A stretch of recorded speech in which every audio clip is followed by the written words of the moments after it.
Assalamualaikum warahmatullahi wabarakatuh. Om Swastiastu, Namo Buddhaya, Salam Kebajikan, Rahayu. Dewan Juri yang terhormat, izinkan kami dari tim debat SMP Negeri 2 Jember untuk memperkenalkan diri kami terlebih dahulu. Perkenalkan, nama saya Clarissa Meilani selaku pembicara pertama tim kontra. Perkenalkan, nama saya Alea Shana Prasetya selaku pembicara kedua. Perkenalkan, nama saya Arvan Yaris Prasetya selaku pembicara ketiga. Di sini tim kami sangat tidak setuju dengan mosi kali ini, yaitu Dewan ini menyesalkan stigmatisasi terhadap Gen Z sebagai generasi yang emosional dan impulsif, padahal emosi dan intuisi merupakan aset berharga dalam pengambilan keputusan.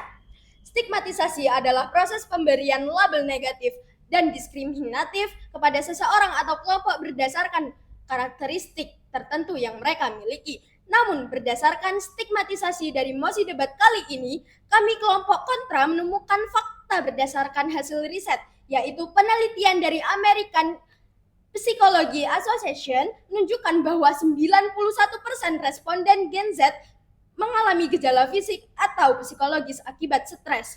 Hal tersebut menunjukkan bahwa kondisi emosi dan intuisi Gen Z perlu mendapat perhatian yang serius. Selanjutnya membahas tentang istilah Gen Z. Gen Z merupakan suatu istilah yang menggambarkan suatu generasi yang lahir pada 1997 sampai 2012. Generasi ini tumbuh pada era digital yang sangat cepat dan instan.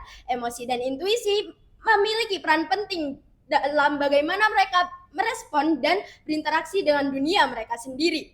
Namun dengan kemegahan tersebut banyak sekali permasalahan-permasalahan yang dialami Gen Z, yaitu permasalahan pengendalian emosi. Emosi merupakan psikologis dan fisiologis terhadap suatu peristiwa atau situasi. Emosi melibatkan perasaan subjektif dan ekspresi wajah. Selanjutnya permasalahan yang dialami yaitu kurangnya ketajaman yang kurang memadai sehingga tampak impulsif dalam setiap keputusan yang diambil. Intuisi merupakan kemampuan memahami dan mengetahui tanpa penalaran ataupun bukti yang jelas, sehingga intuisi seringkali disebut dengan firasat atau naluri. Berikut pemaparan teori-teori yang didapat, yaitu pertama, teori perkembangan. Emosi selalu berkembang sepanjang hidup dalam Gen Z, sehingga Gen Z belum memiliki kemampuan yang matang dalam mengelola emosi. Yang kedua, teori identitas. Gen Z yang tumbuh di era media sosial tertekan menampilkan citra dirinya yang sempurna, sehingga dampak negatif yang didapat yaitu kecemasan dan ketergantungan validasi eksternal dan rasa tidak aman. Berikut studi kasus yang didapat yaitu yang pertama, kestabilan emosional Gen Z merosot pada 25% dibandingkan generasi X. Berdasarkan hasil Talentix Personality Test, tingkat anxiety atau kepanikan rata-rata pada Gen Z berada di angka 70 dari skala maksimum 100. Yang kedua, fenomena fear of missing out atau FOMO membuat Gen Z cemas. Akibatnya mereka yang menghabiskan waktu lama untuk bermain media sosial sehingga mempengaruhi dampak negatif, yaitu kurangnya literasi digital di Indonesia. Yang terakhir, menurut Hafiz 2022 dalam penelitiannya menunjukkan 11% Gen Z lebih mudah panik dibanding Gen milenial, sehingga Gen Z sering mengalami emotional exhaustion. Selanjutnya akan dijelaskan oleh pembicara kedua. Baik, izinkan saya melanjutkan argumen dari pembicara satu. Emosi adalah bagian alami dari kehidupan manusia. Namun, kebanyakan Gen Z kurang cakap dalam mengelola emosi. Tentunya, hal tersebut berdampak besar pada setiap lini kehidupannya, baik dari segi kesehatan, fisik, dan mental. Salah satu ancaman utama dari emosi meledak adalah kesehatan fisik. Ketika terlalu sering mengalami emosi yang meledak-ledak, tubuhnya berada dalam keadaan stres yang berkepanjangan. Ancaman yang kedua dari emosi negatif terus-menerus seperti kesedihan atau putus asa dapat berkontribusi pada perkembangan depresi. Ancaman yang ketiga adalah jika intuisi yang dipengaruhi oleh emosi dapat menyebabkan kesalahan berpikir.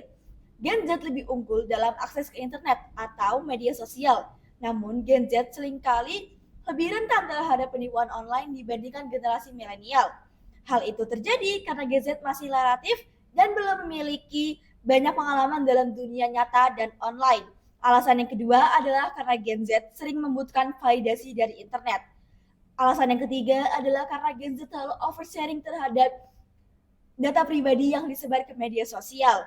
Riset dilakukan organisasi nirlaba Nationalit Cyber Security Alliance bahwa Gen Z paling rentan terhadap penipuan dan Gen Z sering menjadi korban phishing dalam angka 34%.